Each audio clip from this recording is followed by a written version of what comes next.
Hello student, this Abhishek Sharma. You are watching my YouTube channel. और आज हम अपने क्वेश्चंस लेके आए टीएस ग्रेवाल के बेसिस ऑफ अकाउंटिंग चैप्टर 4 है। 2025 की बुक का एडिशन है।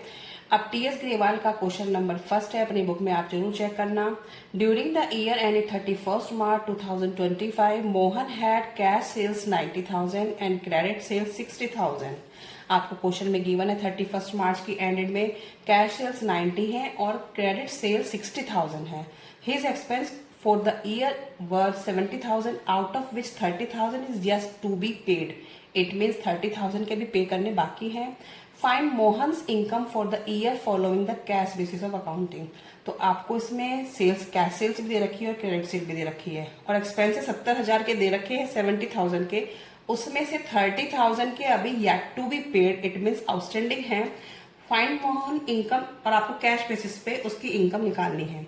तो मैंने एक फॉर्मेट पहले से ही तैयार कर लिया है student, Mohan income cash basis of accounting. मैंने शॉर्ट में लिख दिया, लेकिन आप अकाउंटिंग लिख लेना। फिर रेवेन्यू, रेवेन्यू क्या होती है? सेल्स होती है। और सेल्स इनफ्लो ऑफ कैश या कैश सेल्स। अब मुझे कैश बेसिस से निकालना है तो मुझे कैश की ही ट्रांजेक्शन रिकॉर्ड करनी है। तो कैश सेल्स कितनी है हमारी? कैश सेल्स क्वेश्चन में दे रखी है 90,000 की। ठीक है student, 90,000 less expense outflow of cash. Expense को क्या बोलते हैं? आउटफ्लो ऑफ कैश, पैसा जा रहा है। ठीक है, अब कितना है? 70,000 का है। 70,000 में से 30,000 तो आउटस्टैंडिंग है और आउटस्टैंडिंग हम यहाँ रिकॉर्ड नहीं करेंगे। ठीक है, तो कितना आ गया? 40,000। ये कितना आ जाएगा आपकी नेट इनकम? 50,000।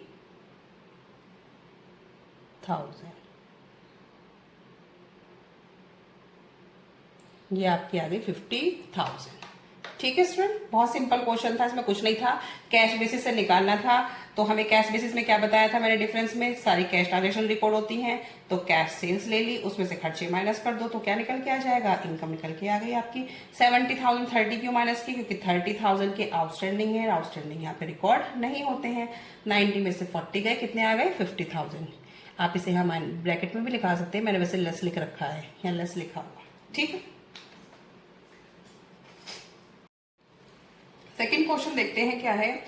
ये भी टीएस ग्रेवाल का है। Taking the value given in first above determine the income according to the accrual basis of accounting. जो आपने फर्स्ट क्वेश्चन किया था उसी को आपको एक्यूरल बेसिस से भी कैलकुलेट करना है। तो इसका फॉर्मेट देखो मैंने बना लिया है पहले से, एक्यूरल बेसिस ऑफ अकाउंटिंग। ये मोहन की इनकम ही आपको, पहले आपने कैश बेसिस से निकाली थी, अब आपको एक्यूरल बेसिस से निकालनी है। तो एक्यूरल बेसिस में मैंने क्या बताया डिफरेंस में कि कैश और क्रेडिट दोनों ट्रांजेक्शन आती हैं और सेल्स में से एक्सपेंस माइनस कर देंगे तो क्या आ जाएगी? आपकी इनकम आ जाएगी।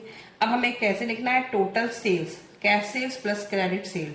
तो कैश सेल्स कितनी है? 90,000 और क्रेडिट सेल कितनी है? 60,000। तो ये कितनी हो जाएगी? 90,000 प्लस 60,000। ये हो गई आपकी 1,50,000। ठीक है, टोटल एक्सपेंस कितने हैं? 70,000 के ही तो गिवन है, क्योंकि 30,000 के आउटस्टैंडिंग है तो वो तो इसके अंदर इंक्लूड है ना, तो हमें वो तो लेना है। आउटस्टैंडिंग तो एक्यूरल बेसिस में आ जाता है। तो टोटल एक्सपेंसेस है आपके 70,000 के। ठीक है, 1,50,000 में 70 गए, यहाँ पे कितना आ जाएगा? 80,000। 80,000 का आपका क्या आ गया है? नेट इनकम आ गई है according to accrual basis of accounting. Accrual basis में कैश और क्रेडिट ट्रांजेक्शंस दोनों आती हैं, एक्सपेंसेस में भी और जो आपकी सेल्स हुई हैं। तो टोटल सेल्स मेरी कैश सेल्स और क्रेडिट सेल क्वेश्चन में गिवन है, क्योंकि फर्स्ट क्वेश्चन था उसी के अकॉर्डिंग है ये question. 90 plus 60 150 less total expense for the year. Total expense कितने हैं? 70,000 के हैं। तो 70,000 एज इट इज आप माइनस कर देंगे, 30,000 उसके अंदर इंक्लूड है। तो आउटस्टैंडिंग तो एक्यूरल बेसिस में रिकॉर्ड किया जाता है, ये मैंने डिफरेंस में भी आपको समझाया था। 1,50,000 में 70 गए, 80,000 की नेट इनकम आ जाएगी। ठीक है, तो ये मोहन की जो नेट इनकम है according to accrual basis of accounting. ठीक है स्टूडेंट।